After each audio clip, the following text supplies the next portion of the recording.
এই ৬টি কারণের জন্য আমাদের সুখের সংসার নষ্ট হয়ে যায়। ১. স্বামী স্ত্রী পরস্পরকে সময় না দেওয়া। ২. দুজন দুজনের ভালোবাসা প্রকাশ না করা। ৩. হাসি খুশি না থেকে সবসময় রেগে থাকা। ৪. স্বামী স্ত্রীর মধ্যে ঘনিষ্ঠতা না থাকা। ৫. স্বামী স্ত্রী দুজনেই ছোটখাটো বিষয় নিয়ে প্রতিনিয়ত ঝগড়া করা। ৬. স্বামী স্ত্রীর মাঝখানে তৃতীয় ব্যক্তির আগমন ঘটা। কাউকে মন প্রাণ দিয়ে ভালোবাসলে উপহার হিসেবে দু চোখের জল ছাড়া আর কিছুই পাওয়া যায় না।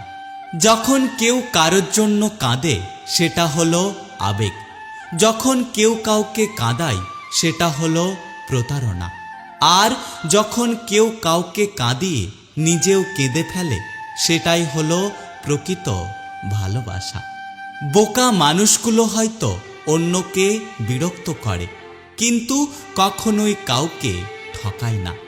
জীবনটা এমন পর্যায়ে পৌঁছে গেছে যেখানে রাগ করলেও কেউ ভাঙাতে আসে না, কেউ আমাদের কেয়ার করে না। নিজের রাগ নিজেকেই ভাঙিয়ে নিজেকেই সান্ত্বনা দিতে হয়। নিজের স্বার্থের জন্য অন্যের সাজানো স্বপ্নগুলো ভেঙো না।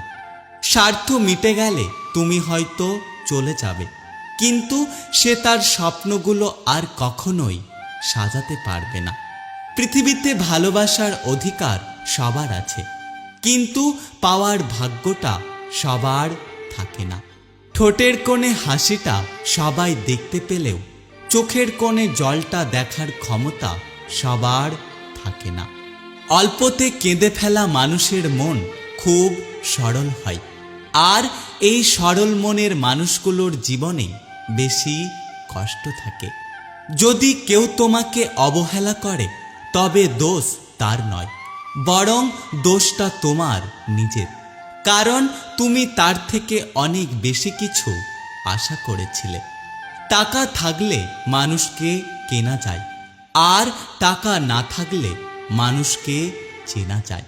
কষ্টগুলো যদি কাগজ হতো তাহলে আগুন দিয়ে পুড়িয়ে দিতাম, কিন্তু কষ্টগুলো হলো আগুন, যা আমাকে কাগজের মতো পুড়িয়ে দেয়।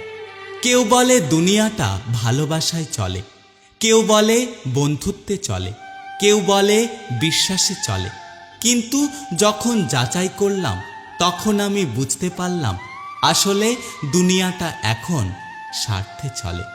5টি জিনিস সবার সামনে কখনোই প্রকাশ করো না। 1. তোমার বড় পরিকল্পনা। 2.